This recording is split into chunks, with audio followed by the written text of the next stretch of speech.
Hello, everybody, and welcome back to a big day, a momentous occasion, a large event. The return of the fully Quine. The return, the return of the classic series, the first one ever filmed using the Quest for the Core system, Mm. the main K2. I, of course, am your host, Cody McCloris, and your DM. Well, not your DM, but their DM. You don't matter. Get out of here, nerd. We don't need you here. You are Uh, irrelevant to the plot. you are relevant to the plot. Yes, I also moonlight as Dr. Nathaniel Bostonbrook, and occasionally Battlecock, but only on occasion. I'm also joined by the Imperator. Mm. He is reprising his role as Dr. Jason Van Helsing, everybody's most hated Newly crowned character. water boy. newly crowned intern for the JPCU. He got them out in between seasons.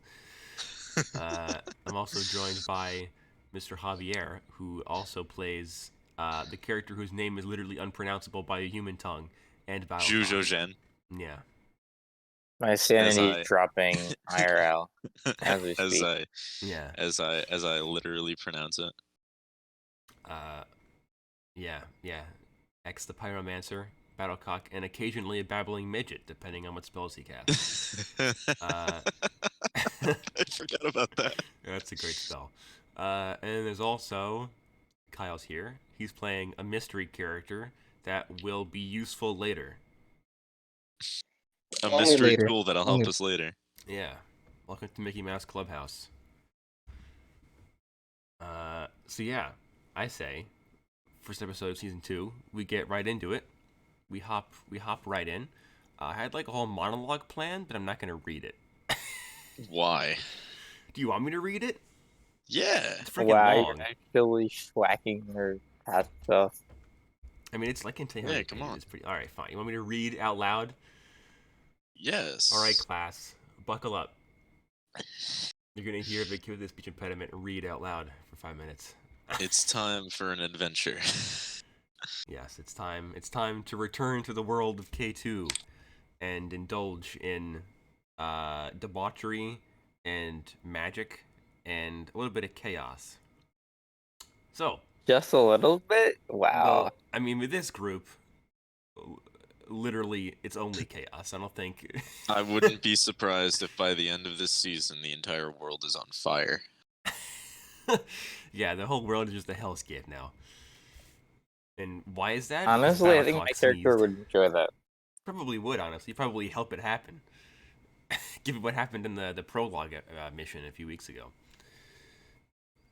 So yeah, our mission begins with an aerial shot of a small, winding road flanked on both sides by thick woods. Sounds of mosquitoes buzzing and birds chirping fill the air, and the heat is oppressive. A disturbance along the peaceful road, a black sedan with black tinted windows, speeds down the road at a determined pace. The only color on the car, besides the hood ornament, is a license plate. Bright red and reads JPCU 05B on it. The car continues down the road before slowing to a crawl and making a right turn, at which point our camera jumps into the sky and reveals the surroundings. Beyond the woods on the right side of the road is a massive open grassy field, perfectly manicured despite its size, with another lonely road running from left to right across it. The car stops at a security checkpoint to cross roads, and as the camera moves more to the right, the car restarts its drive and passes through the electrified perimeter fence. The car makes it to the end of a long, singular road to its destination, a large roundabout, to the right of which is a large multi-car garage devoid of activity. Forwards from the roundabout is a large stone bridge leads over Lake Elizabeth, and to the left is another winding road that wraps around the lake all the way down to the coastline, where a small and bustling village sits quietly. The car pulls into the large garage, and a figure steps out the driver's seat, walks around the back of the vehicle to the passenger side, and opens the rear door, at which point a familiar figure emerges. An intricate bionic arm featuring a glass canister in its forearm and a port in the palm grasps the frame of the car door and hoists the arm's owner up and out, revealing a woman in her late 30s with hair white as snow, dressed in a white button-down shirt, black slacks, black flat shoes, and a stern expression. You all know her as Agent McLafferty, of course. As the woman strides across the roundabout and across the bridge, The sounds of the lake's waves gently lapping against the bridge and water line breaking the eerie silence of the area. The camera shoots up to reveal the area's main feature, Bostorbrook Manor, a huge symmetrical mansion of modern build on the inside and Victorian on the inside that acts as one of the largest private collections of artifacts and magic items, beaten only by some other private collections and the Vatican. The woman reaches this other side of the bridge, where another small roundabout, paved in large marble tiles with a large marble fountain at its center, awaits. Crossing the smaller circular driveway, she climbs the marble steps of Bostorbrook Manor and slams the heavy iron knocker against the door. A few moments later, the imposing set of wooden double doors creaks open just wide enough for someone to step inside. Another familiar figure stands in the doorway, a high elf woman dressed in short sleeve button down dress shirt, black suit slacks, black dress shoes, and featuring 2 impressive bionic arms, stands with her arms clasped behind her back. She addresses the property's guest. "Ah, Head Agent McLafferty, you weren't expecting you today. Something wrong?" the elf asks. "I'm sorry for the intrusion, but time's of the essence. Miss Valerian is the master of the house around, and you speak with him," McLafferty explains. "Oh yes, Master Bosterbrook is down in the Aquarium Observatory with Dr. Van Helsing, running some tests on the animals. Follow me," she responds, turning on her heels, walking across the mansion's foyer to a small set of accordion-style wooden doors that appear to belong to a closet, darkness peering through the door's slats. Valak opens the doors and reveals a bright elevator in its place. The two women enter the quote-unquote closet, and the doors close, the light disappearing from the foyer. Our camera then shoots backwards out of the manor's foyer and outside before plunging into the lake itself, sinking at an incredible rate and descending what must be almost 100 meters, before slowing to a sudden descent at the lake's bottom. The camera seems to turn around as the bottom half of a colossal, squid-like creature passes by, tentacles big enough to obscure the entire screen. The squid finishes crossing from right to left, and we see a large, reinforced glass cylinder. 2 very different men standing on the other side of the glass, looking out. First man is older, looking to be in his 60s or 70s, dressed in beige button-down shirt, khakis, and a brown boating shoes, with a large sword sheathed at his hip. He's hunched slightly over, with his hands clasped behind his back, squinting his eyes to see through the murky water. The man to his stage left is a much taller gentleman, easily over 6 feet, clad in a long black lab coat, with black button-down dress shirt, bright red tie, black slacks, black dress shoes, and a rapier sheathed on his hip, with a tablet in one hand, also observing the lake and taking notes. Where am I? Ah, yes. The 2 men are disturbed and turn to look as the camera passes through the observation deck glass, seeing the 2 women approach. McLafferty approaches and says, "I apologize for the intrusion, gentlemen, but you're needed back in New Orleans." The 2 men share a curious glance, and we hard cut to a long metal hallway, security cameras, and automated turrets hanging from the ceiling. JVH is striding down the hall with purpose, causing the 2 JPCU guards at the far end to snap at attention as he approaches. JVH types in the 8-digit passcode, swipes his ID through the scanner, and provides a retinal scan. The door slides open with a loud alarm. The laser grid in the next hallway deactivates. The machine guns, flamethrowers, tasers, and massive spike trap in the ceiling also deactivate. JVH moves down this other hallway to the door at the far end, swipes his ID card once again, touching a 10-digit code this time, utters a security phrase in an angelic-sounding language, and takes a deep breath. Alarms blare and lights turn red as the final titanium blast door slowly creaks open to reveal a large open room, the only feature being a large chicken stood at its center.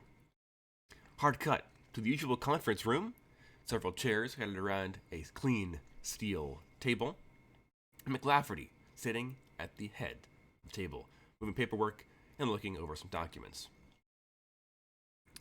There we go.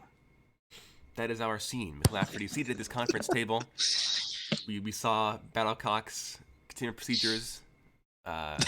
Did just a sheer quantity of measures to keep this chicken in his cage. Those 2 guards piss themselves every time he cocks. It's horrible. Worst position in the HQ. So yes, we have this conference room with McLafferty in it. As always, Bosterbrook is already seated halfway down the table with a small cup of tea in a tea bag, bobbing it up and down. Next, through the doorway, is, of course, Jason Van Helsing, who strides through the sliding metal door And you see, With purpose. yeah, of course, with purpose. And you do see McLaughlin at the head, talking to herself, mumbling about her job, moving papers around, and of course, good old Dr. Bostonbrook, seated across from you, looking pleased with himself that he beat you here. I had prior business to attend. Of course you would have beat me here. Bostonbrook looks up and he's like, "Yeah, sure, make the excuses all you want. We all know the truth." Did you have to put in 18 digits to get a chicken out of containment? He's like, "No, but I had to put in 18 digits to get this 5 cup of tea from subject 834 down in the sub basement. Anomalous Well, coffee all right. is the best." Well, all right then. Lafferty sees you enter. She's like, good afternoon, Doctor. Please take a seat wherever you feel, as per usual. It's been a while, but you know the drill still. I take my appropriate seat at the opposite head of the table. Alrighty, you do so. And you guys wait in awkward silence for a couple of minutes. The door slides open once again, and a duo of armed security personnel, GBCU soldiers, march in, assault rifles at the ready, covered in tactical gear. They march into the room, take their positions on the other side of the doorway, and then a third guard brings in a large, bright red dolly, standing on which is our good old Hell Warlock himself, who is like heavily strapped down to this dolly, like a mouth guard, hand guards, a bomb collar around his neck. He's tied with like chains and metal wiring to this small dolly. And the guard wheels him in, plops him down, kind of in front of one of the chairs, and then proceeds to unlock the absurd amount of padlocks, keypads, manual like locks, untying all the different ropes and wires, undoing the like maintenance straps and stuff, undoing the handcuffs and the ankle bracelets, and letting our good buddy Zhu Zhou out of his binds. I'll stand up and I'll stretch and I'll go, "Ooh, a special occasion? My birthday already." No, that's next week. Lafferty's like, no, my friend. There is something, well, I suppose it could be your birthday, given how important that's this actually is. next week. Like, well, I know, literally it's next week, but you guys are receiving some gifts, I'm afraid. And she, puts a finger to her ear. She's like, bring it in. And the door opens again. This time, a full squad of like 6 armed soldiers march into this room. So it's getting a crowded conference room at this point. There's like a dozen people in it now. All these guards. And first, through the door, besides these 6 heavily armed soldiers, these guys carrying real rifles instead of normal assault rifles, is a single soldier carrying what looks kind of like a metal cylinder with like glass windows and like the metal cap ends to it. And in this small cylinder is a fairy. And the soldier is holding this fairy, this cage with this like little cylinder, on like a 5-foot metal hook pole, really far in front of him. And he walks in and he puts the cylinder on the table, and then he unhooks the metal pole, and then he turns around and books it out of the room. Like he's intimidated by this fairy. And she's just chilling in this glass cylinder. And there's a little like sofa and stuff, a little bed, fairy-sized bed, in this like 6-inch by in diameter glass case. And next to the door is another dolly, this time a much bigger one, meant for probably carrying like actual like big crates, stuff like that. An industrial-sized dolly. Stood on this dolly is a normal-looking woman. A pretty woman, but a normal woman who is strapped down to this dolly with like magnetic locking bars. There's this huge mouth guard over her mouth. Her hands are locked in the stub lock handcuffs. There's the bomb collar around her neck. There are all kinds of like motion sensors. She's hooked up to like an IV drip to keep her sedated. All this stuff, and to all of you, she looks like a perfectly normal human woman. And this squad of guards wheel her in, plop her down. They don't even undo her straps. They just take the mouth guard off of her. So they take the IV out, and then they all walk out of the room.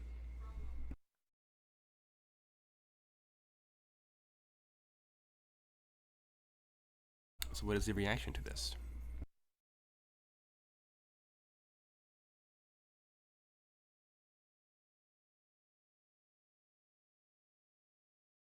None? Fantastic. Love to see it. So, where are my birthday gifts? McLafferty's like, this one is your early birthday present. Consider it a reward for good behavior. And she gestures to the fairy in the glass case and the sedated woman on the dolly. Oh, very nice, very nice. Although, do you guys have any like mason jars around, perchance? This isn't a lightning bug. You know that, right? Oh, I'm aware. different kind of use for that jar. Cursed. Can I drown the tooth fairy? We're not drowning anything. So Boston Brook, he kind of sees these two new individuals brought into the room in their chains, and he kind of walks over to the fairy in the cylinder, and kind of leans down, and he takes like a good look. He puts his glasses on, old man style, and he looks at the fairy inside the case, and he's like, "Very impressive, McLafferty. I seem you finally managed to catch one of these, hmm?" And he kind of looks different angles of this fairy who's just kind of staring up at him, really, really ticked off. Mm-hmm. I will also walk over and hold my lighter out, open it, and then turn the regular flame on to see what kind of magic it draws in. Okay, yeah, you guys can. I'm pretty sure everybody here can see magic. Maybe Kyle can't see. I don't think Kyle can, but the rest of you can see magic. So yeah, you just I know I can. flipped your vision on, and this tooth fairy. It's tooth fairy first of all. She's radiating. I guess it would be. God, Would it be Faye? Yeah, it would be like a particularly unique kind of like fairy dust, pixie dust. I guess it'd be probably like transmutation magic, conjuration magic. A little bit of mix of a little bit of like everything. Something like that.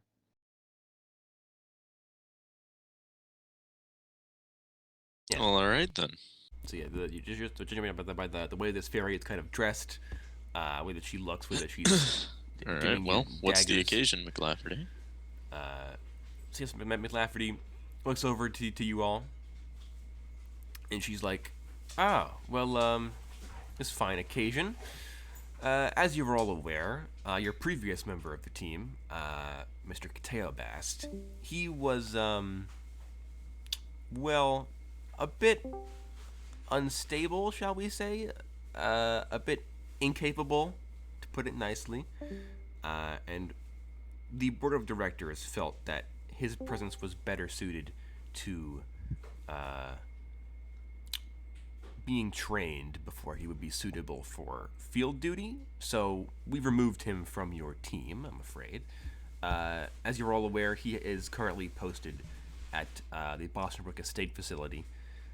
So you guys can still visit him. And I know Boston Brook has continued his education in human culture and stuff, so he doesn't nuke us all or something with his brain magic. Kateobast? Yes. He's no longer part of this team, so we've replaced Mr. Kateobast with these two fine ladies. We have Yuna, the Tooth Fairy, and Nyx, who is a Bone Fairy. And McLafferty kind of, and you guys look at quote unquote the Bone Fairy. It's just normal person. So you're kind of confused. And McLafferty walks over, and she does her weird thing where she sucks her soul into her bionic arm, so she becomes anti-magic, basically. So she becomes technically undead when she does that, which is interesting. But she does it, and then she takes her fleshy arm, and she kind of like puts her hand on the woman's forehead, and it dispels the disguise because she's anti-magic.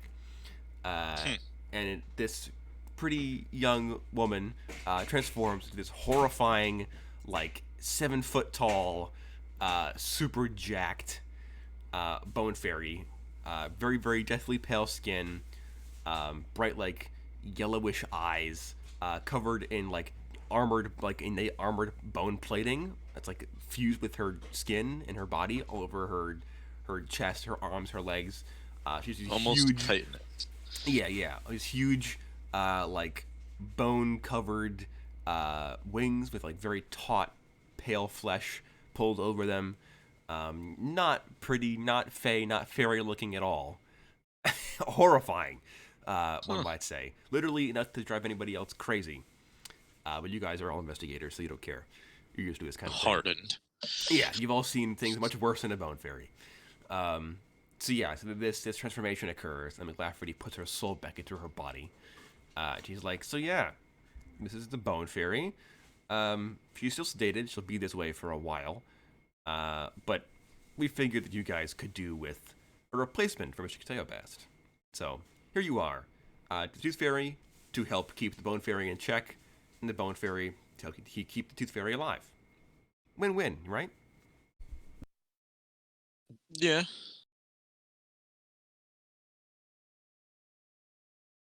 And Lafferty's like, great. I'm glad you liked your presents.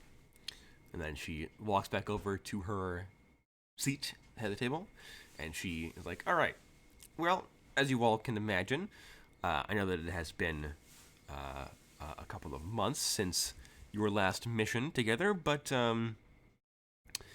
this one is kind of an important matter that I simply couldn't afford to give to anybody else.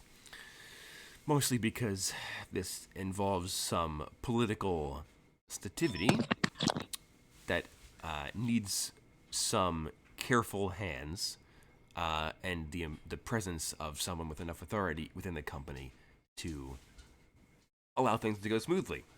And your team doesn't fit either of those things. So you need my credit card. Well, even we need your authority in the JPCU and your reputation, assuming with Dr. Bosenbrook, of course. Your presences are necessary for this. She kind of turns on the projector on the ceiling, and she flicks through the slideshow, and the first image shows some seismological data for several provinces of central Mexico. And it shows rather anomalous seismic activity in the area. A ton more earthquakes that are a lot stronger than they would normally, than it has been the standard for many, many years previous. There are like volcanoes and stuff in Mexico, so there is expected to be some activity, but this is like dangerous amounts. And Melafferty's like, as you can see, some of our Mexican agents have recorded some rather elevated levels of activity in the inland part of Mexico, in an area that should be, as previous surveys have stated, should be seismically stable. It's not, suddenly. And experts in the area have found no mundane cause for these earthquakes. They've checked mining operations, they've checked all kinds of fault lines, they've cross-referenced to other areas around the world. Nothing should be causing this magnitude and in this frequency of earthquakes. I'll I'll look up and I'll ask, have we received any drone footage of activity in the area for magical activity?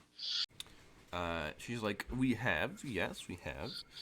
And she kind of hits the clacker and stuff, and the projector flips to the next slide, and this shows magical, uh, radar, drone radar, or satellite imagery of the area, scanning on all frequencies of magical energy, and are some splotches here and there, but those are normal. There is latent background magic and also like ley Yeah. lines, stuff like that. So there is like one giant strip that goes through the images. That's the ley lines. Mm, Um, and she's like, but there's nothing out of the ordinary here, which is more worrying than anything. indeed. So I had the agents down in Mexico do some more digging.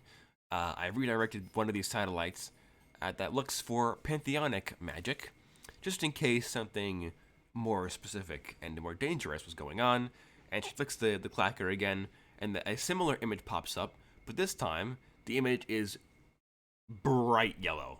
Like the whole thing is like a LED light bulb, basically. Um, she's like, as you can see, the entirety of the region is coated in pantheonic magic.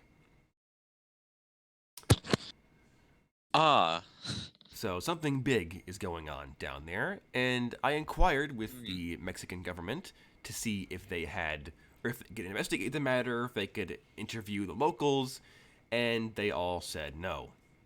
I harried them multiple times.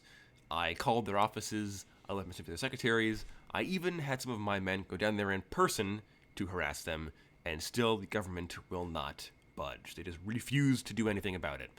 And evidently, these earthquakes are getting worse, and people are starting to die. So, since the government won't do anything about it, I'm sending you guys down there to either make them do something about it or do it yourselves and to find out what's going on. fair enough. In hmm, I have an idea, McLafferty. She's like, and what could that possibly be? Raise the UN, tell them that agents are coming down there, and if they do not help, we will do it ourselves. She's like, I have contacted international affairs offices down in floor 37 of this building. They're working on that as we speak. And if the UN doesn't scare them enough, NATO will. Let's roll. So yeah, so she's like, well, we do have some possible explanations for the activity.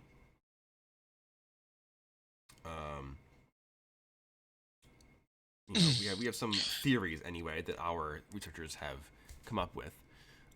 Giant earthworm? We have 4 possible hypotheses for what could be causing this. She's like, we got option number 1, which is, of course, being that it is rural Mexico, there is a larger than average lizard folk population in the area of indigenous lizard folk peoples. They could be up to something. They could be doing some sussy stuff down there in the jungle that we don't know about, summoning a god or something. Trying to raise Tiamat. Yeah. We have some. They lizard folk could be up to something. They don't have. Well, we keep tabs on lizard folk tribes to make sure that they don't accidentally, like, I don't know, unlock a nuclear weapon or something like that and then detonate it in something by accident. Or bring Tiamat to this mortal realm. Yeah, and we've not heard anything from our agents down south about unusual lizard folk activity, but the possibility they could be actively hiding something from us. We never know. They can be quite intelligent. Another option is drug cartels. They could be blowing tunnels underneath villages or something, and that caused the earthquakes, and they woke something up they didn't mean to wake up. Who knows? Well, I'm hoping that's not the answer to it, because that sounds especially droll. But if it is, so be it. Well, if it is the cartel, then that would explain why the government won't do anything about it. Fair being corrupt enough. and all that.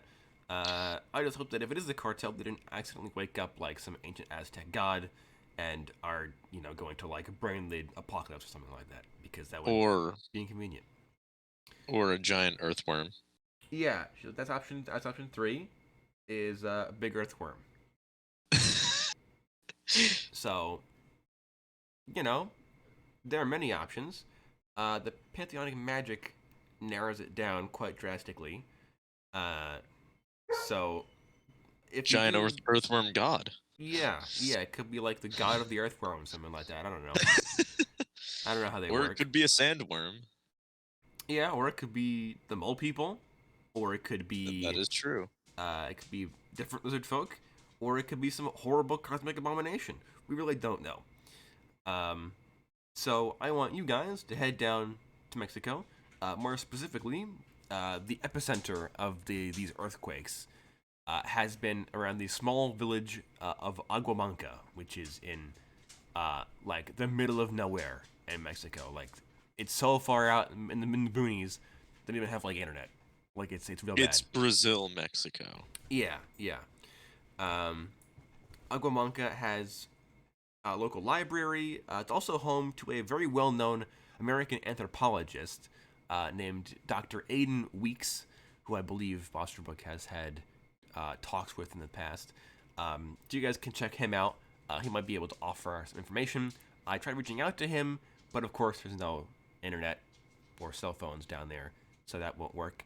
And I tried to get a letter to him, didn't hear back. Could be a bad Hmm, sign. Who knows? Go down there and figure it could out. be. Yeah. All right. Well, no time to waste. Cool. Cool, cool, cool, Send cool, me the cool. file on. Send me the file, and I'll look into it on the way there. Of course, of course. There's like one more thing. I have here a satellite phone for you all to use if you find something that is particularly dangerous, or if it's just like lizard folk or the cartel, something like that. Then you let me know so I can inform, well, the UN, but also so I can inform our other agents and the Mexican government. Very nice. And then she's like, "All right, gentlemen, plane leaves in 2 hours. Have fun." And then she walks out. All right. Time to get ready. Alrighty. Is there anything you all would like to do before you get on the plane? I will be loading or bringing with me extra rail lock rounds. Okay, understandable.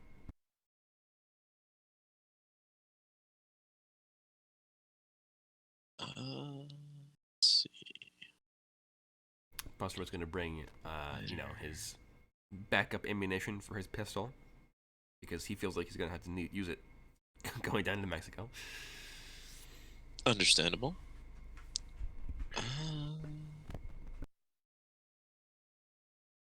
Let's see.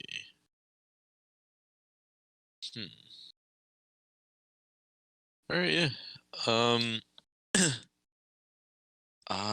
Okay.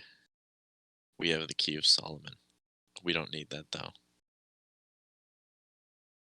I don't know, bro. Maybe there'd be like a demon down there, so I'm gotta seal I up. mean, maybe.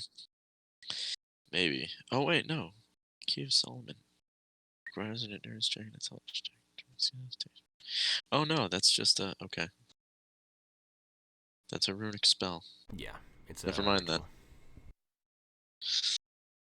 So yeah, in that case, if somebody has anything else they want to do, you guys get with 2 hours out. You get prepared. Battle clock is Oh, retrieved. On I'm the going to plane. take a little bit of a panic kit. Okay. That anti-memetic syringe. Mm-hmm. I'll be taking 3 of those. Just in case. Basic medical supplies in case needed. Alrighty. What else could be used? Disinfectant. Never know. Hmm. And bandages. Yeah, yeah.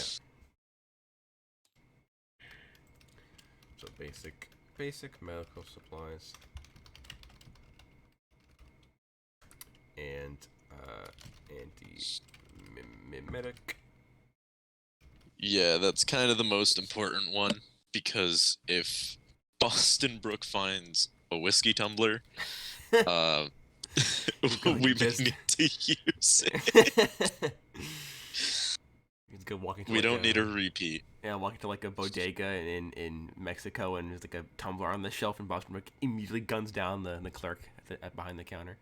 You're a demon! Opens fire. Tumbler demons! Tumbler demons!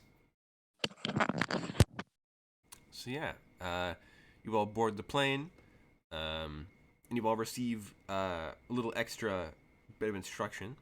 After you arrive at the airport, which is several miles away from the village, you guys will meet up with a tour guide. Well, not a tour guide, but a guide, a local, who the JPCU contacted in advance.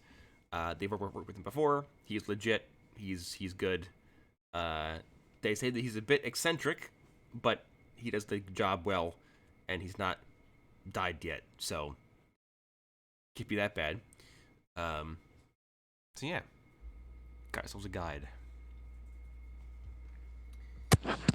Fantastic.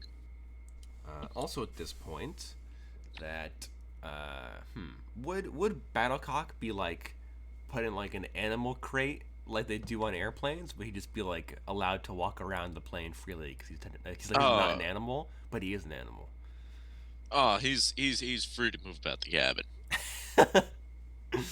No seatbelts for Battlecock, bro. He's just No, he gets like a kid seat, like one of those like high chairs. yeah. It's like the photo of like the Chinese plane with the guy with the panda in like first class. Yes. But it's Battlecock. Yes. Instead of the panda. Yes. Perfect. Okay. Yeah. I guess it would make sense if Battlecock is like X's like therapy animal. So if I don't know if X is scared on planes, but He's proven his worth to us. He can sit has. with us. he's part of the cool kids club. Exactly.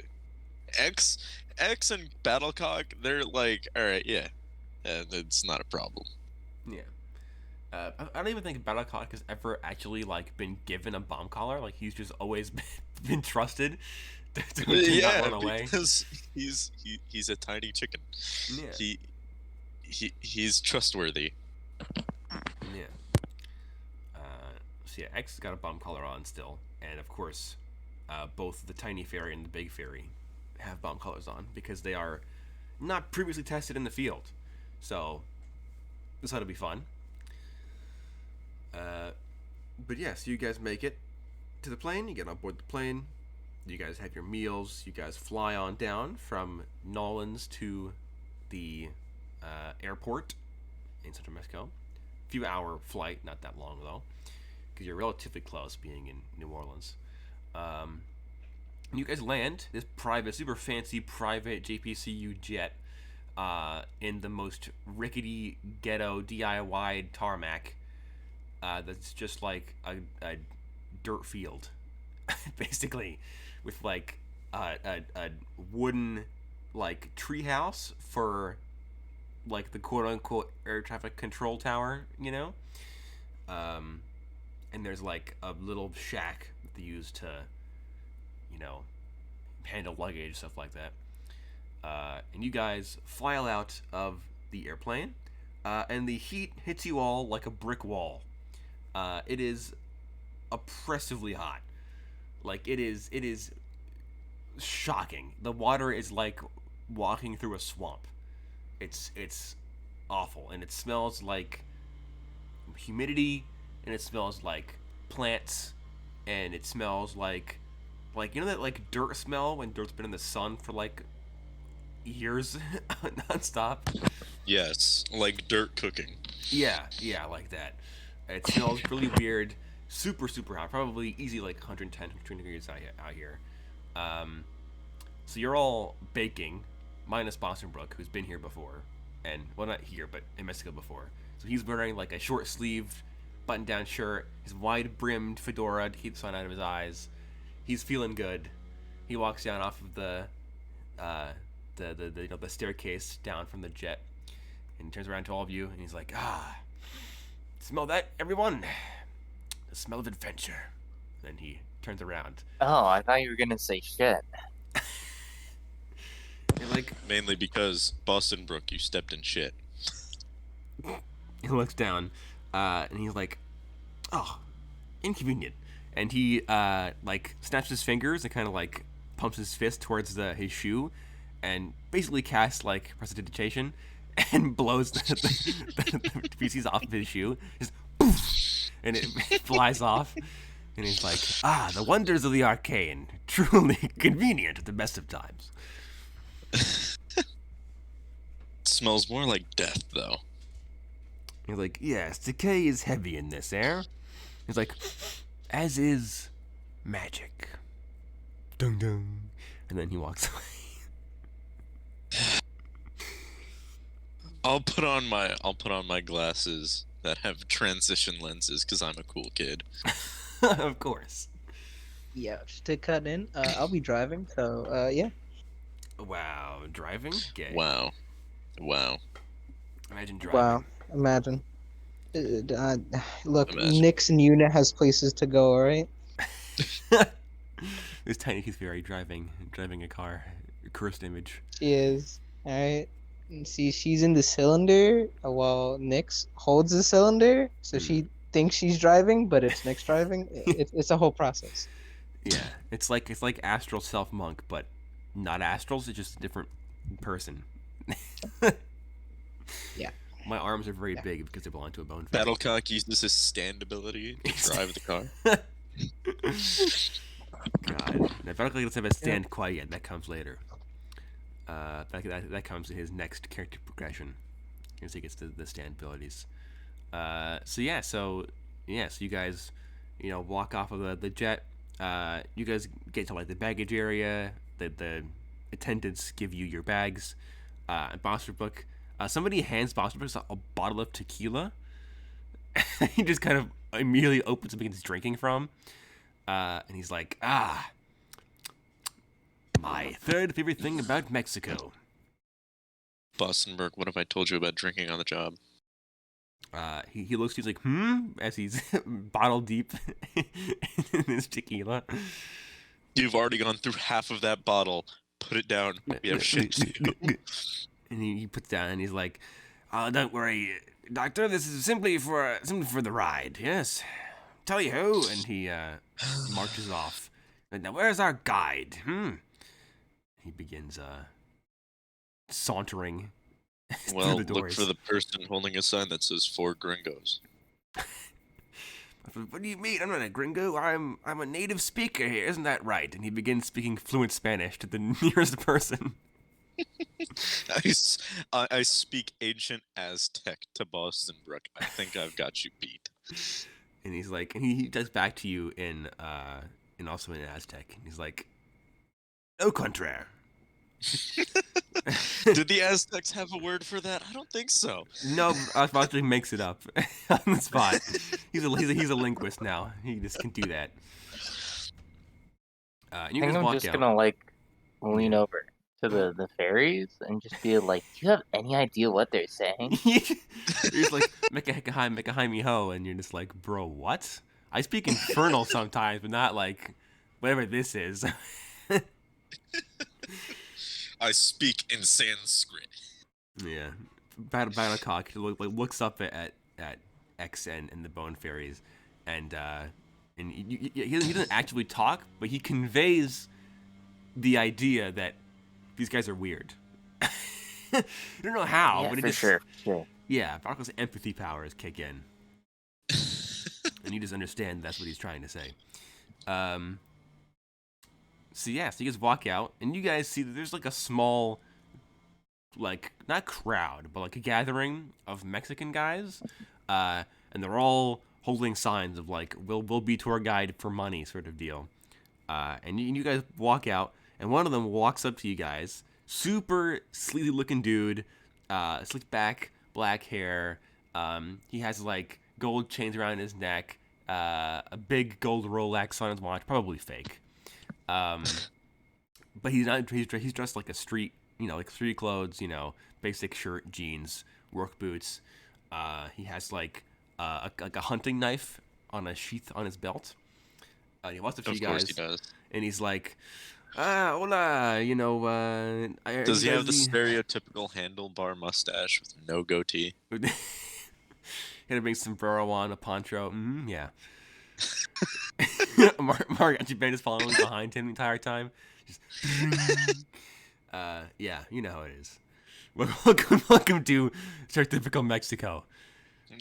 Also, the color grading has like hue shifted really far into like the orange and yellow spectrum, like all movies do when you go to Mexico. So yeah, so this guy walks up and like, hola, amigos. You know, are you the gringos that I'm supposed to be leading around the place? That would be us, yes. You're like, And I'll start speaking fluent Spanish to him. Yeah. Yeah, I like how Bosbrook and JB both know like a dozen languages. The two of them, it's so funny. And meanwhile, in the midst of this, actual conversation, I'm just gonna walk up and I'm gonna like finger guns at our target and be like, "Hola, amigo," and wink. Como estás? Where is the library? Donde está biblioteca? Biblioteca. God. Yeah, the guy looks at you and he looks back to Boston Rook and JBH and he's like, "Is this guy with you or like what?" Yes. Meanwhile, X is looking through a book called Spanish for Dummies. Yeah. How to not get beheaded by Spanish Cartel 101. And this guy's like, all right, well, great, please follow me to my vehicle, and we will begin the drive to the location of the village nearby, he says, very suspiciously. And he begins backing up down this, like, away from the airport. And like, have you guys been to Mexico before? I lived here for a while. And Busbreak's like, I've been here many times to conduct archaeological expeditions. I'll side-eye Boston Brook. And he looks at you in the corner of mouth in English. He's just like, look, it was a couple, grave robbing and archaeology is a fine line. Fine line. Grave robbing in any country is a crime. Nobody saw me. Well, actually, that one time, my wife saw me. That's when she became my wife. But other than that, so you killed your wife? No. Before she was my wife, she caught me infiltrating an ancient Aztec pyramid, and she tried to kill me first, honestly. Anyway, different story. Understandable. But anyway, let's continue. So the guy, he's talking to you guys and like, oh, great, pleasure to have you all in Mexico and back in Mexico, and like, we got some, kind of out in the sticks right now, but I assure you, the village has like, many interesting commodities, interesting people, and he's you guys start like having this generic small talk conversation. I need all of you to make me a perception check. That is a 6. I'll make one for Senor Bostenbrook. I'll ask him. So you spoke to... What's McLafferty's first name? I can tell you. McLafferty's... Emma McLafferty is her full name. So you spoke to Anna then? I need to make a check for the guide. He got a 3. He's like, oh, see. Your boss has called me well in advance. The payment's already been arranged. Don't need to worry about any of that. And you see, you got a 6, you said, right?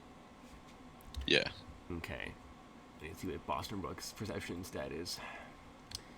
Perception is 6. All right. So he fails. Wait, he got a 6? No, he got a 3 on the dice, but his stat is 6, so he still failed. Oh. Mr. Zhuzhen, what did you get? Art fail. I got a 2 on the die. Oof. Wow. Okay. So this is interesting.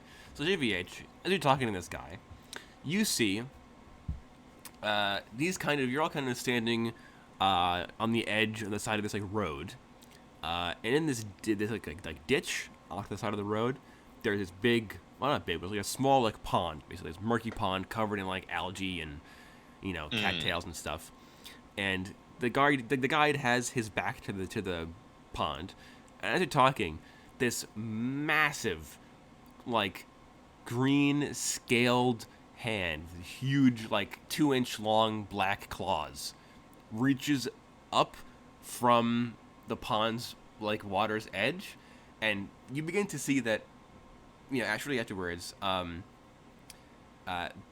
crocodilian head then appears out of from under the water, and it keeps standing up as this big crocodile man wearing like a Steve Irwin outfit basically, and like a bunch of like teeth on a big necklace, and this big crocodile guy he lifts his arm out of the water and he slams his huge hand on the guide's shoulder, and you hear a crack when he hits him, and the guy's like yeah, and he goes and he's like, oh, what the heck, man, and the crocodile like squeezes this guy's shoulder, and you hear like and he pops the guy's arm out of its socket, and the guy's like, oh my god, what are you and he's screaming, and this huge crocodile guy puts his long head next to the guide's head, and he's like, I thought I told you not to mess with my clients, Juan. And the guy's like, oh god, let me go. And the big crocodile man releases the guy's shoulder, and the dude collapses to the ground in pain, and then begins crawling away on his hands and knees. And the crocodile guy's like, I apologize for him. And he kind of like bows, and he's like, I am Ramon, your actual tour guide. And I have an image for Ramon. I see. Interesting. Very interesting. See. Alright, now we gotta find the art I have for Senor Ramon.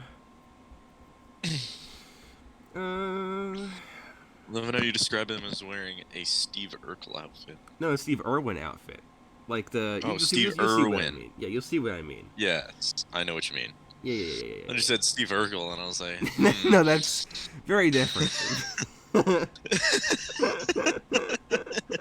And I do that. God, did I break that man's shoulder? Did I dislocate that? God. Cursed crocodile Steve Urkel. It probably exists somewhere in Louisiana. Probably. And this is what Ramon looks like. Let's see, where did I... Yeah, Interesting. Yeah, so he's a handsome-looking, very well-muscled crocodile man. And he's like, see, I am your guide. Please, follow me. And he gestures to a jeep that's parked down the road.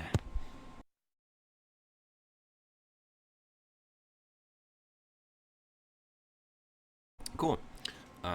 So you guys follow after, and you get to his jeep. And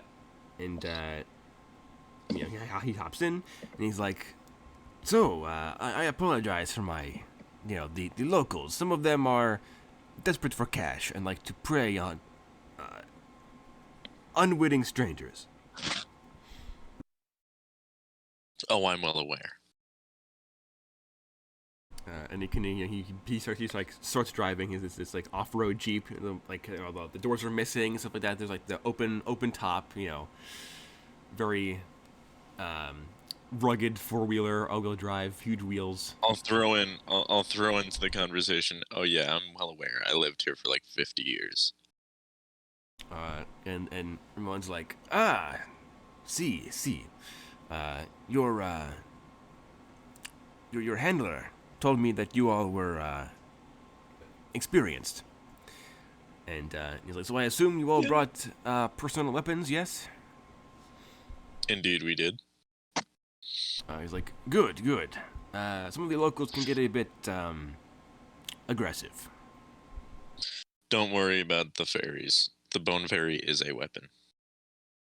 Bone Fairy is disguised currently as the normal woman again, so you don't notice the Bone Fairy. And yeah, the normal fairy. Don't worry you about the notice. normal lady back there. She is a weapon. Or the chicken, or the small fairy in the cylinder. yeah. Don't question the chicken any is of here this. for a reason too. And he's like, oh, I just assumed he was like a pet or something. Bellicog stares daggers at the Crocodile Man. as long as no one tries to eat him, I think we're in good standing. Ramon's like, well, stay close to me, and hopefully no one will try to eat you. They might though. Just don't walk around any normal chickens, or else they might, mistake you for one of them. Or put you into cockfighting rings. That too, or take you in try to sell you for drugs. Either one. Yeah. Yeah, that sounds about right. So yeah, you guys begin your drive. The roads here are dirt or clay or gravel, so it's a rather rough and bumpy Or a mixture ride. of all three. Yeah, so it's pretty bumpy. Not the most comfortable. So yeah. You guys drive. It's a few hours drive. You guys get into the village of Aguamanca. You guys arrive, this kind of singular main road, dirt road that runs the length of the village. I have a map of the village as well. 'Cause of course I do. The village isn't huge, but it has some commodities. If you guys ask Ramon about what you can do here, he can certainly offer information about the little settlement here. I will inquire. Alrighty, when I find the map that I forget where it is. That's not it. That's not it. There we go. This is it. Village of Aguamanca.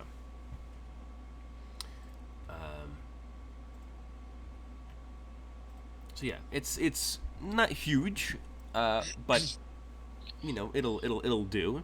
There's the purpose. And the sun is beginning to set when you guys arrive.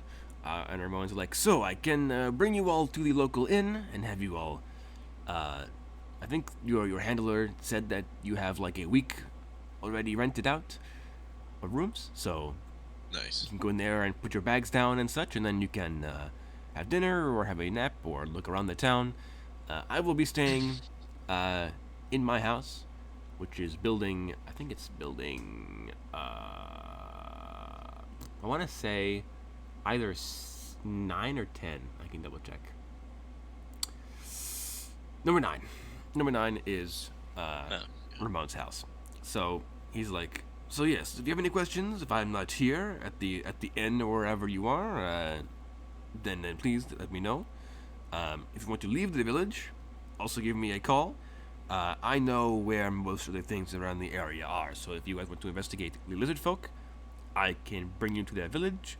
If you want to investigate the cartel, I know where the cartel's hideout is. Sick Don't nasty. question. I just do. I know that. So yes, please feel free, explore the town. Get your bags settled in your rooms, and I will be waiting outside for you. Then he pulls up Alright. to I think it's building 12 is the inn. Let me see. I think it's building 12. Yes, 12 is the bar and the hotel. All right. So you all he pulls up in front. He unloads all your bags for you, and then he's like, all right, I will be waiting down here, having a drink. So if you please feel free, go inside, get settled? Yeah, definitely. All right. So you all walk in to this bar slash hotel. It's a pretty standard, like, you know, smoky rural Mexican bar.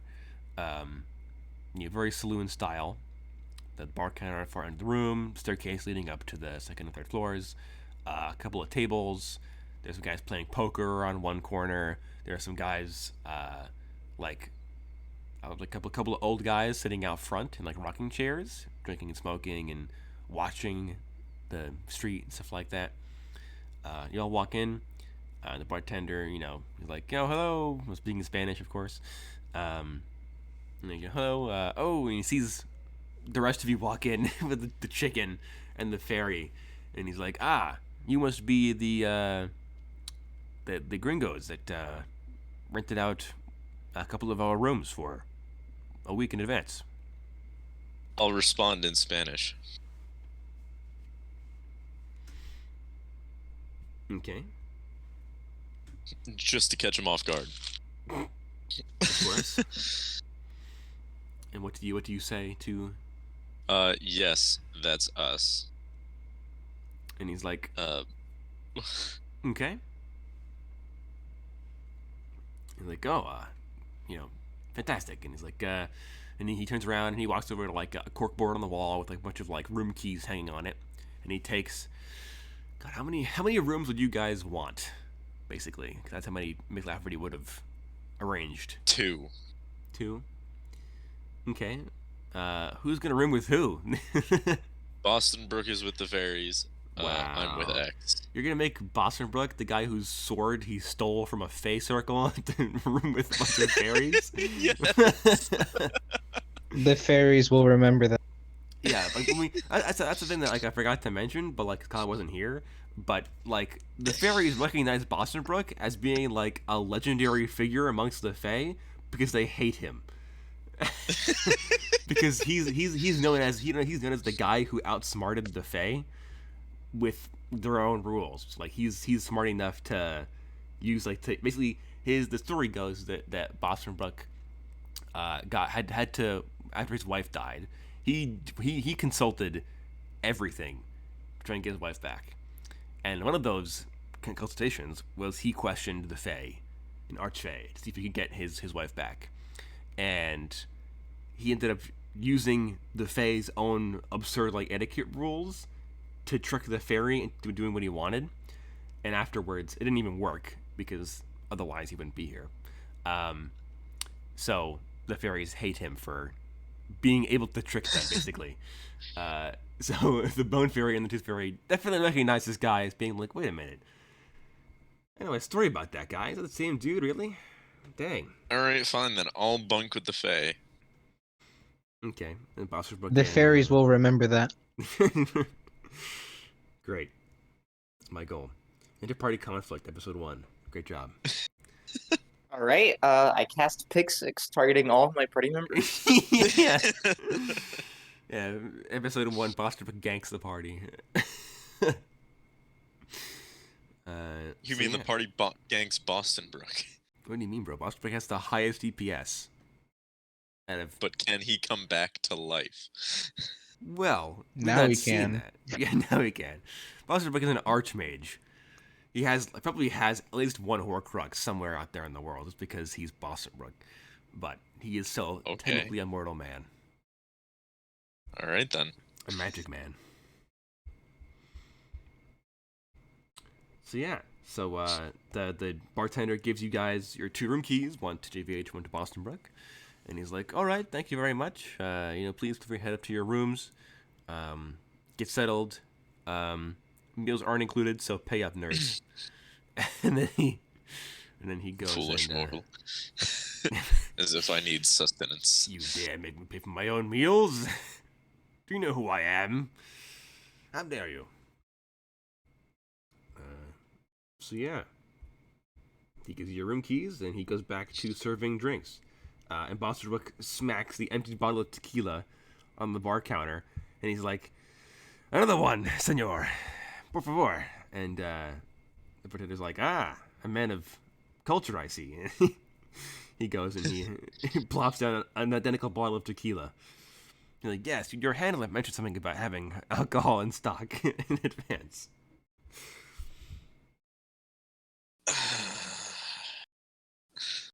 I'll go to my room, set my things down, and then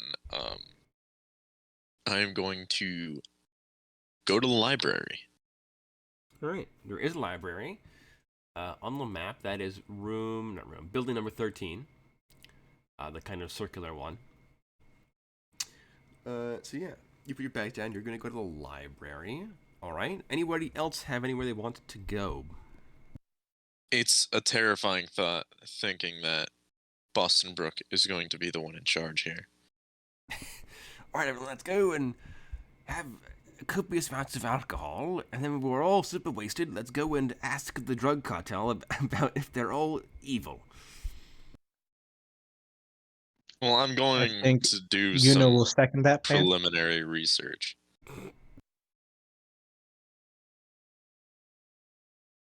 Okay, yeah, Boston's going to drink at the bar. He's going to spend his evening doing eating and drinking, as his usual routine dictates.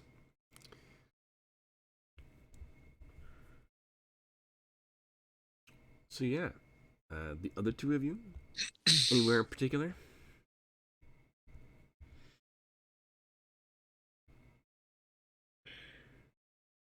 Hmm. Hmm. Hmm. Huh. Oh. Good. Mm?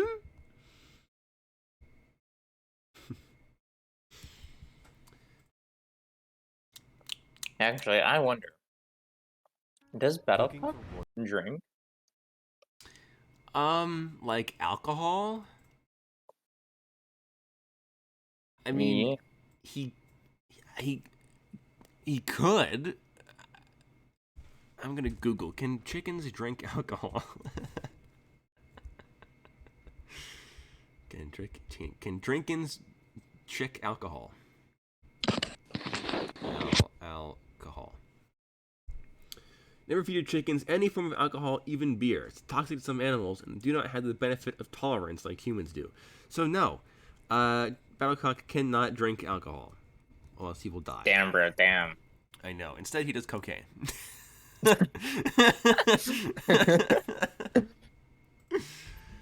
Alright, it's pretty funny. I'll have Battlecock on my shoulder. I'll roll up to the bar. I'll go, hey, ¿dónde está la cocaína?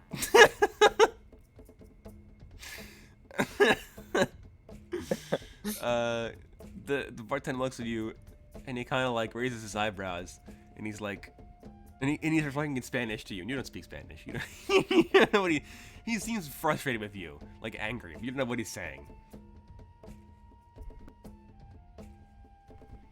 And I'll just nod along, and I'll go, yeah,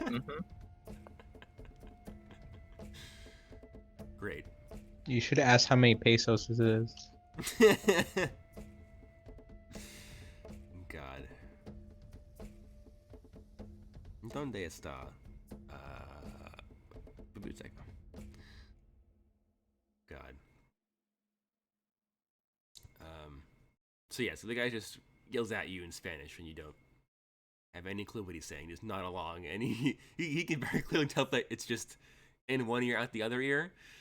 He just gets more and more angry, but he can't communicate to you why he's angry because you don't understand him.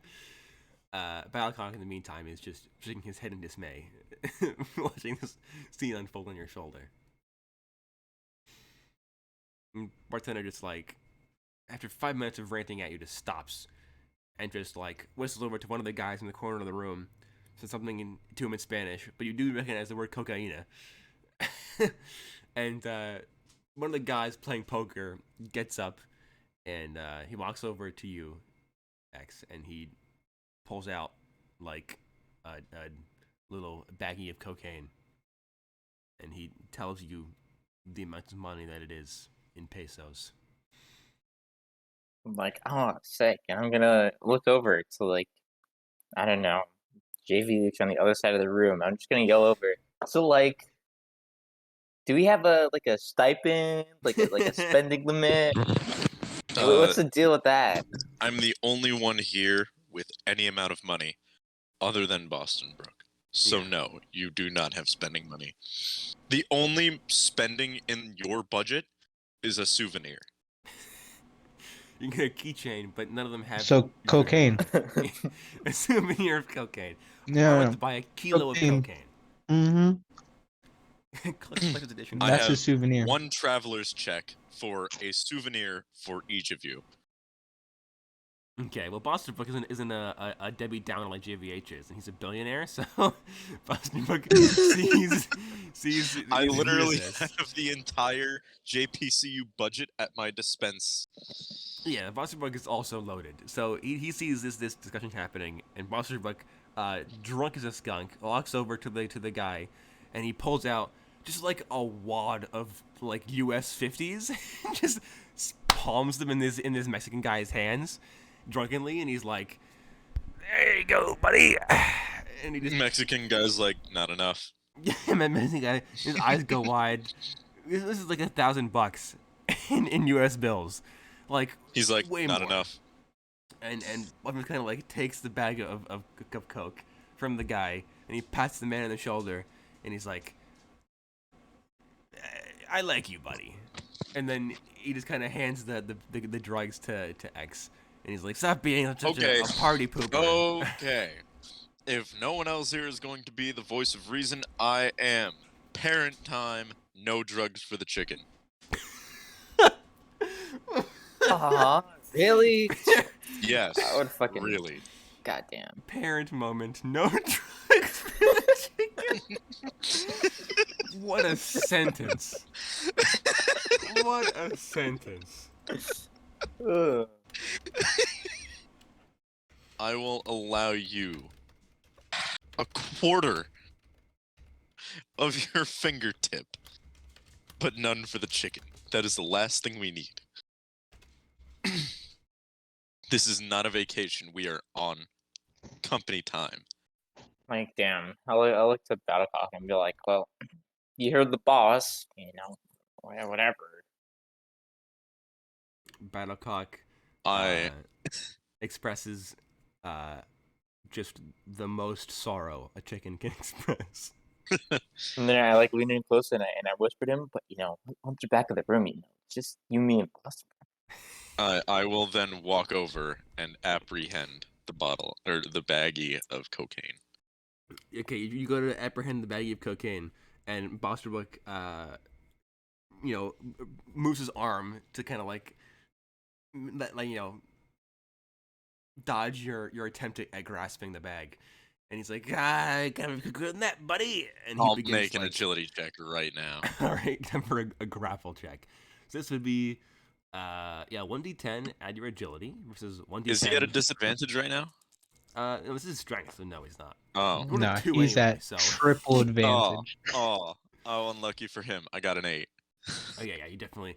So he goes to move his arm, and you being barely classified as human, you just like snatch it out of his hand before he can even like move his wrist, and he's like, what a Debbie Downer, bro,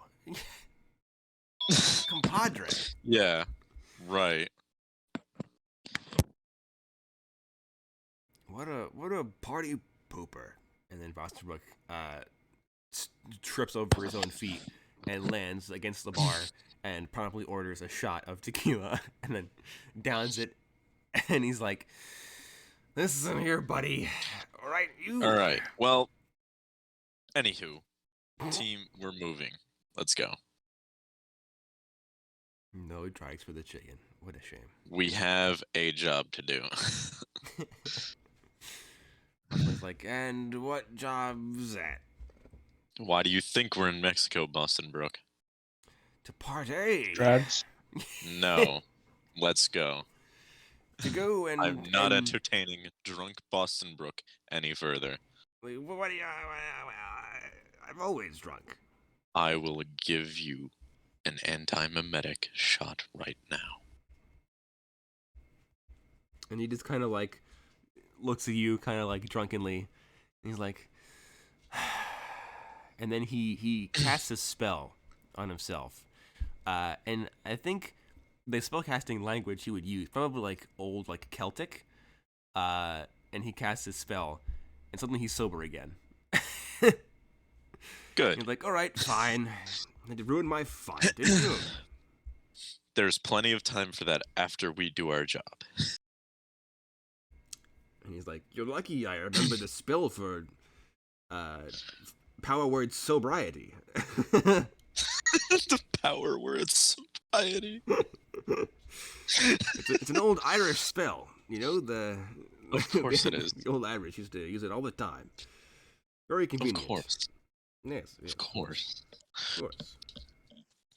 Anywho, well, we're going to go to the library to do some research, see if we can't figure out anything mystical about this town or the surrounding area. Busman's like, am I coming with you? Yes, you are. No.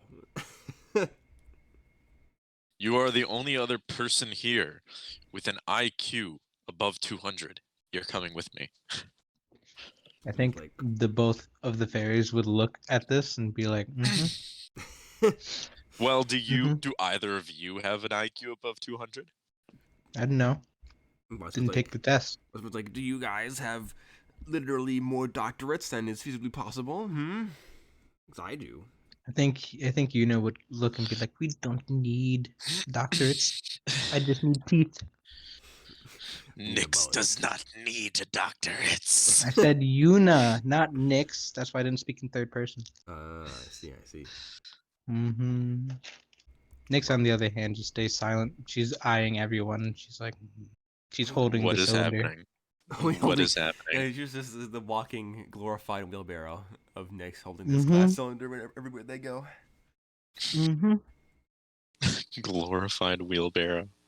We're gonna go to the library. Nyx is gonna pick out books, and Yuna's gonna read. Bedtime stories? Once upon a time that'd be so in- cursed. In rural Mexico, there was little Jesus. There was a chupacabra. those are real, by the way. In K2, they exist. Oh God. Yeah. Yeah. He almost killed Bostonbrook on his first ever mission to well, not for the JVC, but first ever Monster Hunter mission. Bostonbrook had to fight a nest of chupacabras and they almost killed him.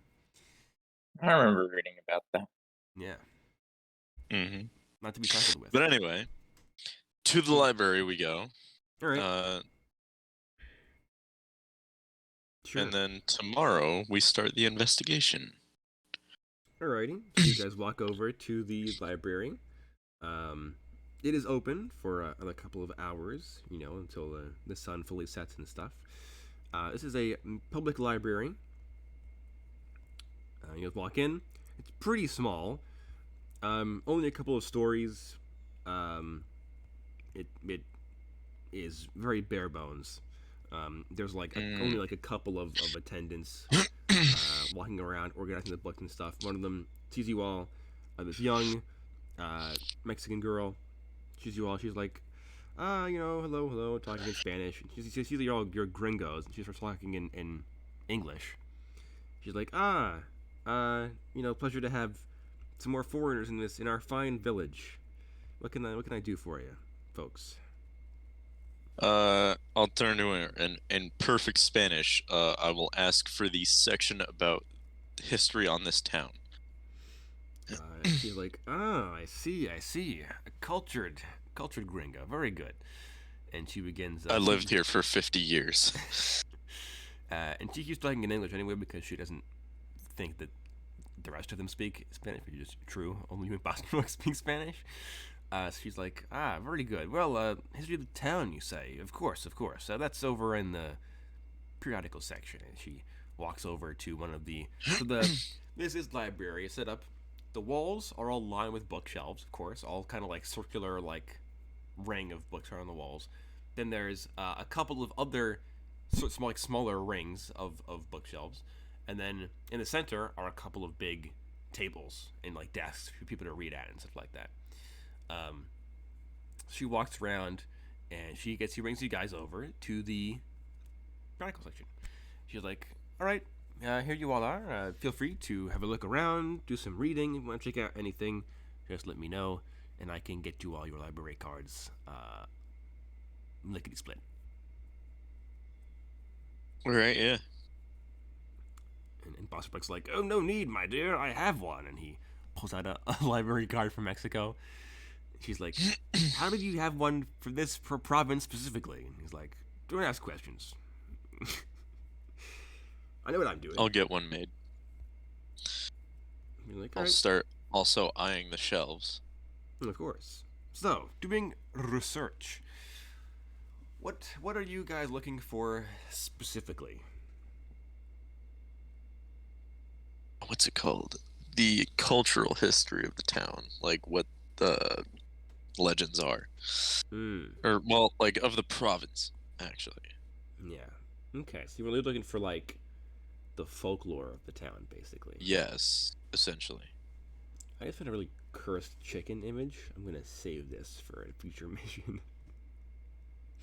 Anti-battle Corrupted. I was gonna say corrupted Battlecock. Yeah, bro. Bro, punished Battlecock? Oh god. Mm. Hell forged battlecock? Oh, is it liquid battlecock?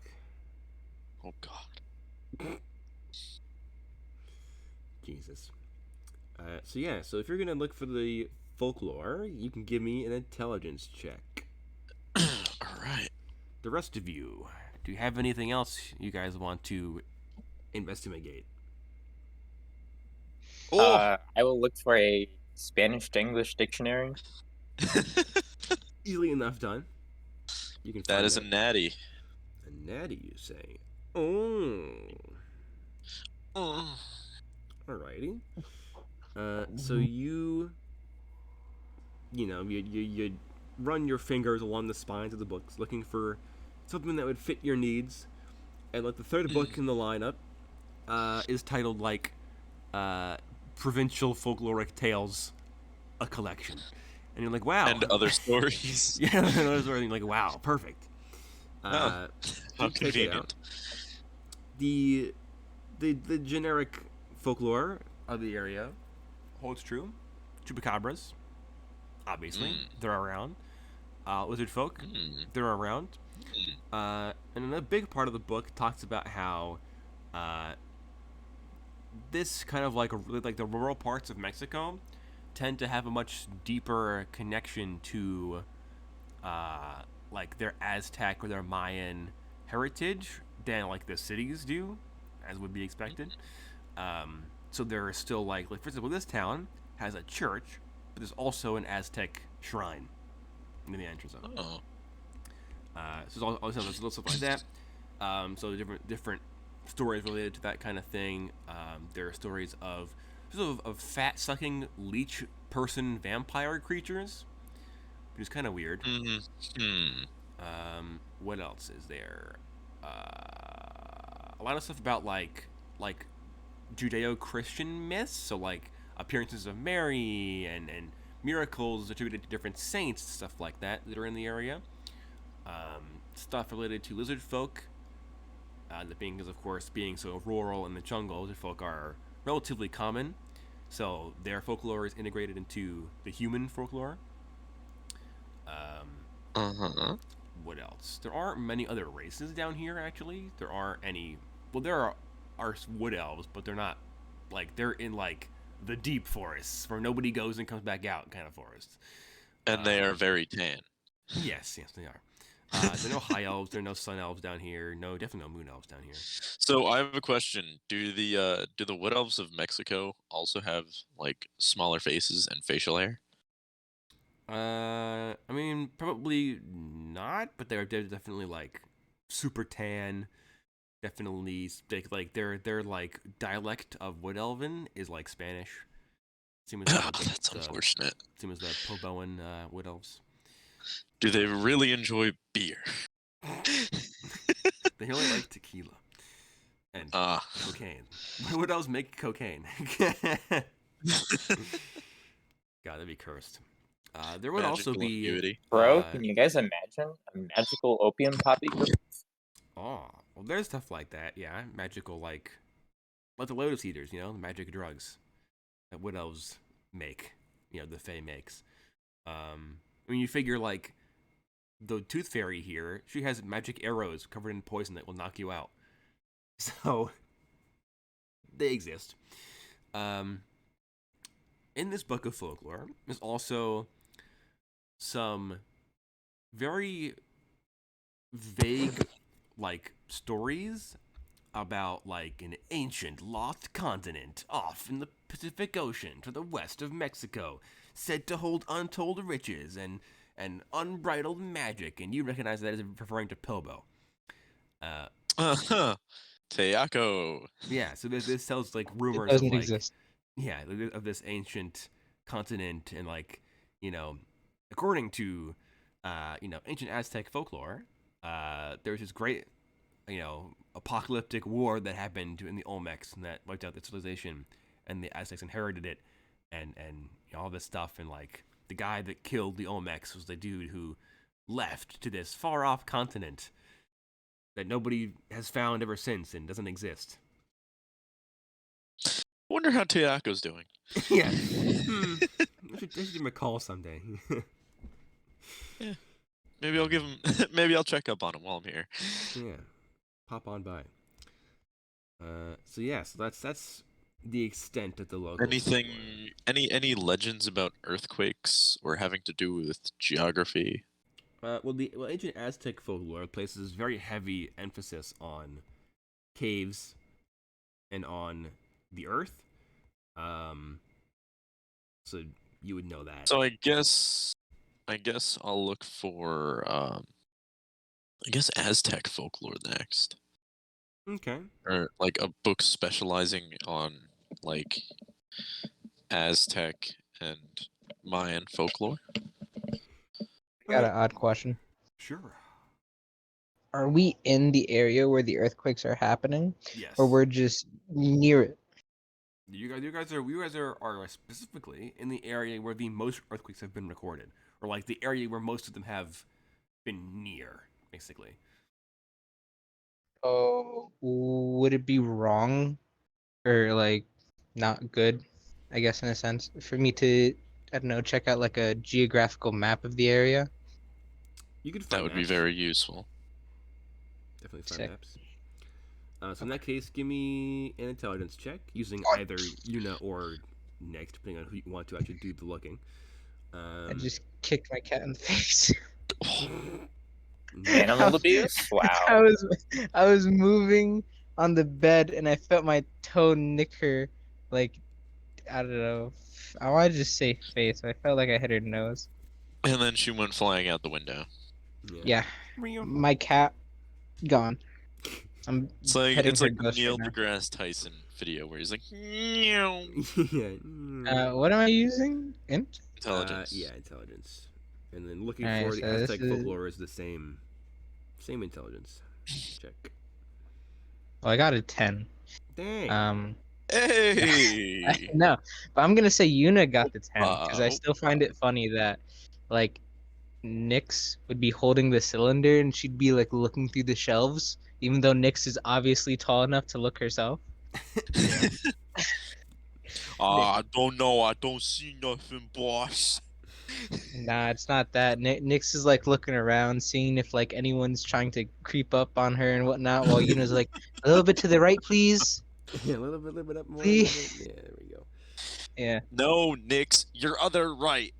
You're on the right. My right. stuff like that. Your Stay right is my right. right. That's true. They're facing the same way. Direction. Yeah. You're just a I hot meant mess. left. And then I meant left, you idiot. God.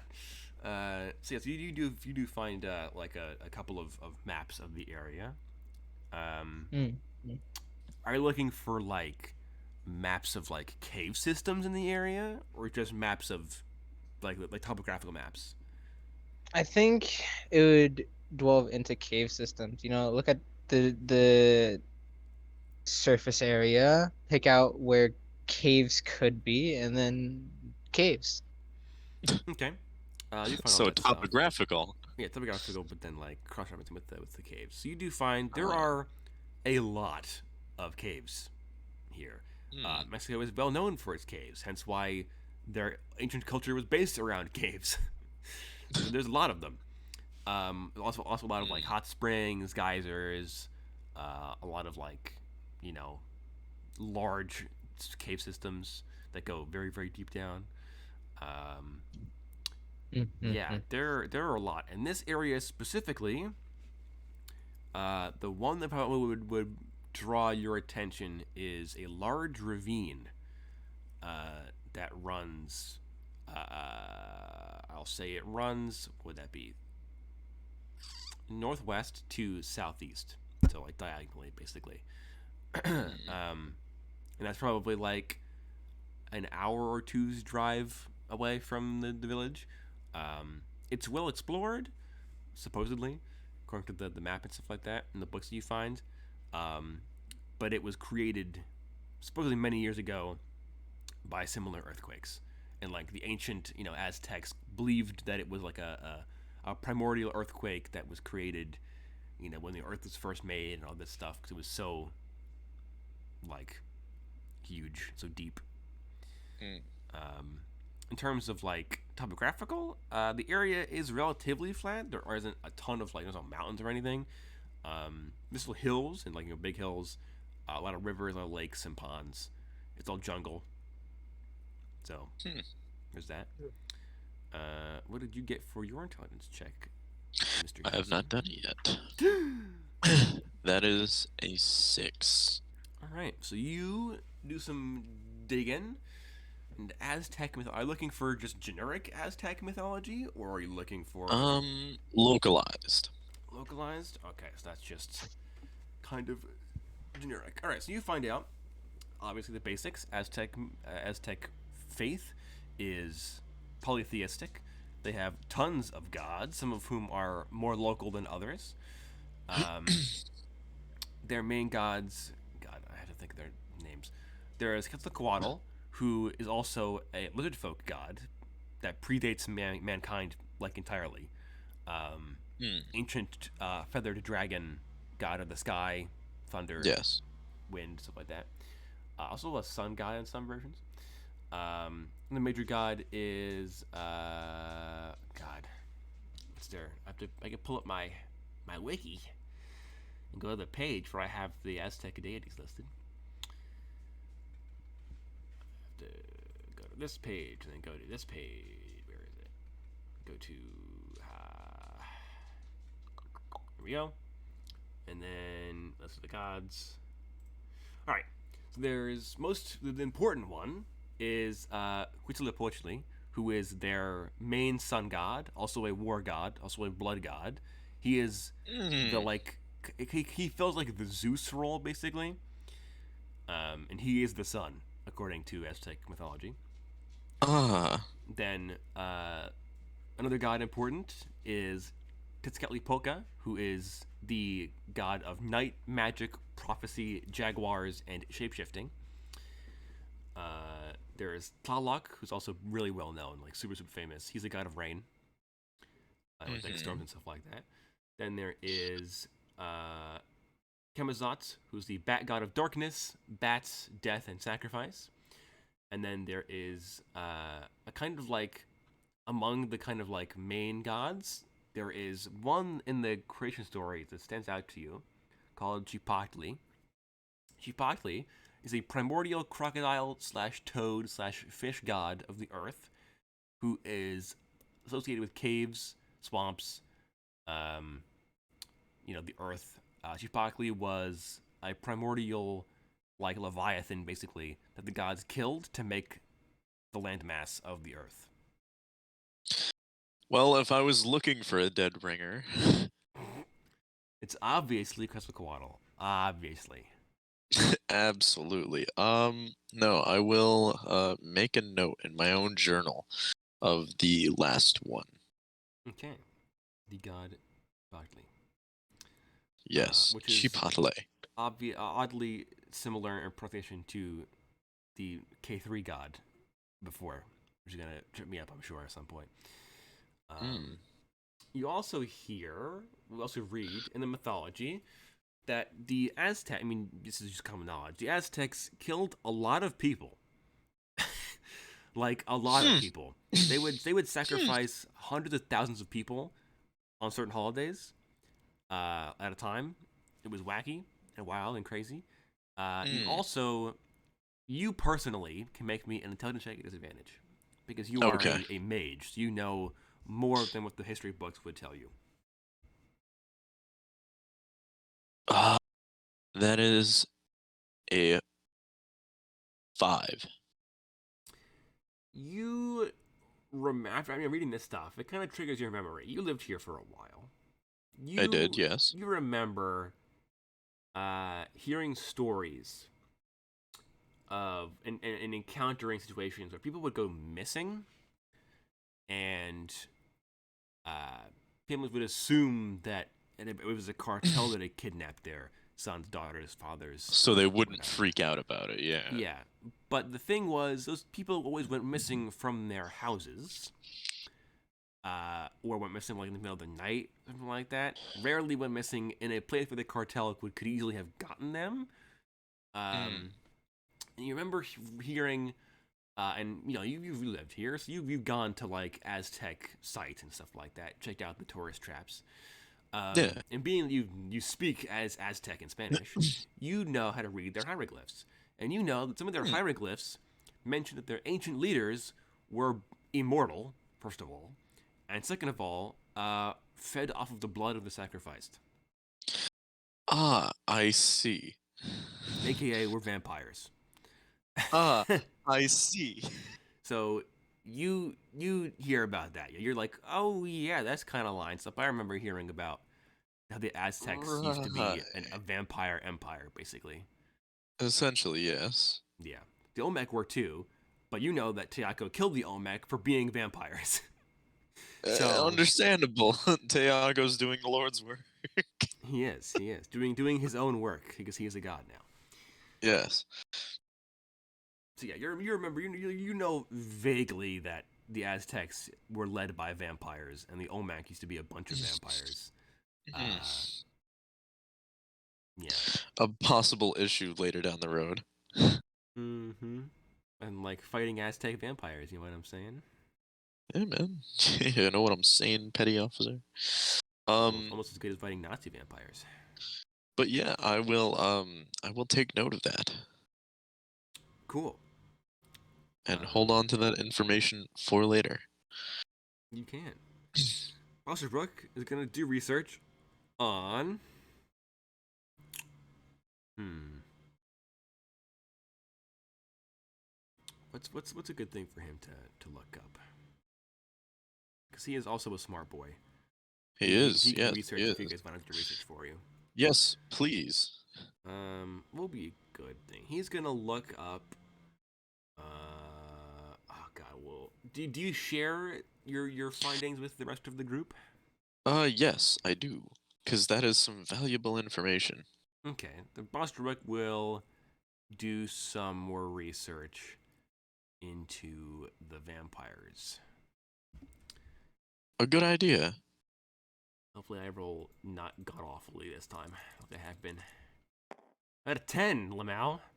Hey! So he's like, oh, yes, I've heard stories about these vampires. I believe.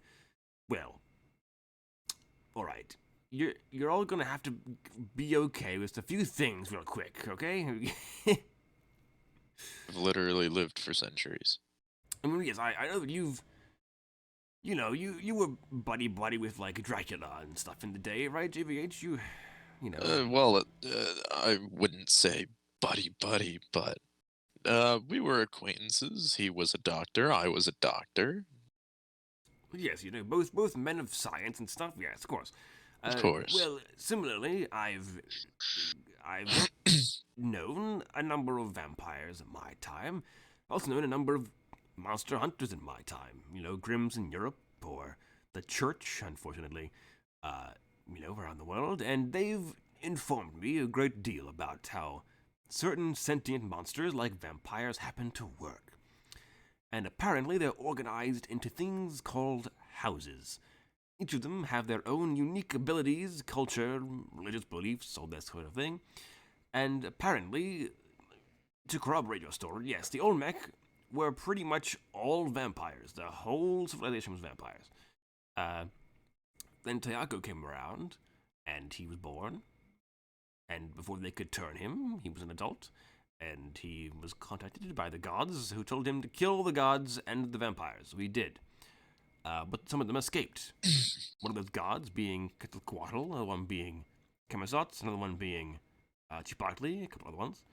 And, all the Aztec gods basically were holdovers from the Olmec vampire gods and or lizard folk, in the case of Quetzalcoatl. Anyway, so these vampires, some of them escaped, some of them survived the genocide that Tayako brought upon them, and they formed the Aztec Empire to kind of rebuild after the Olmecs had died off, and they decided, with the Aztec, that they were going to hold vampirism as a much higher honor than they did in the Olmec civilization. They were going to use it as a privileged position.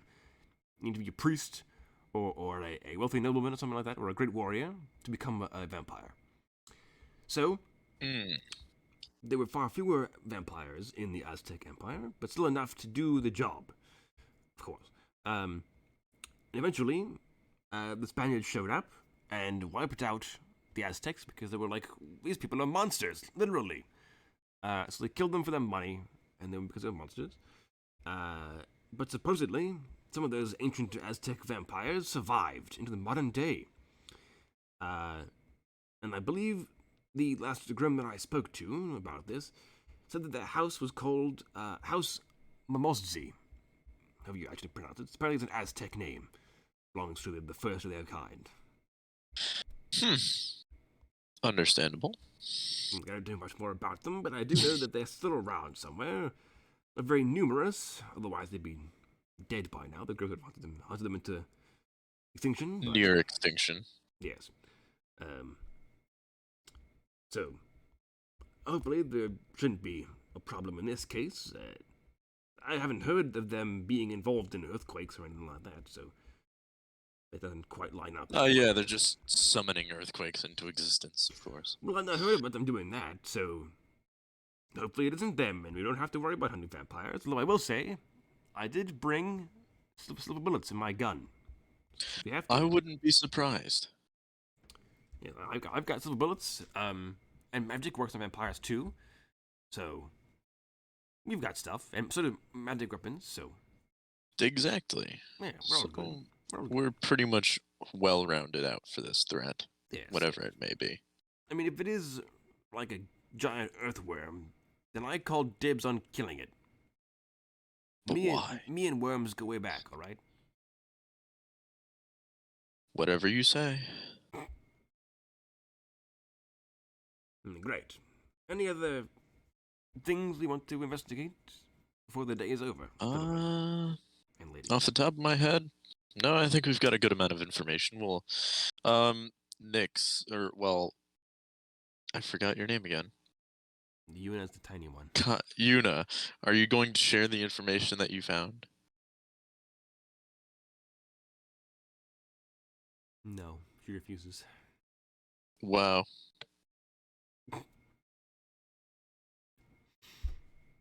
Lamau. How virtuous of you. No.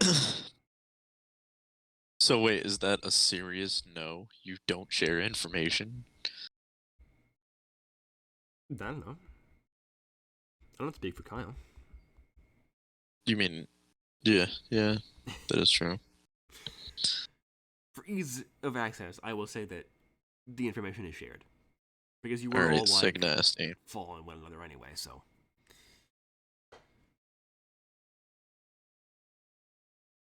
Sick nasty. So we know where to investigate.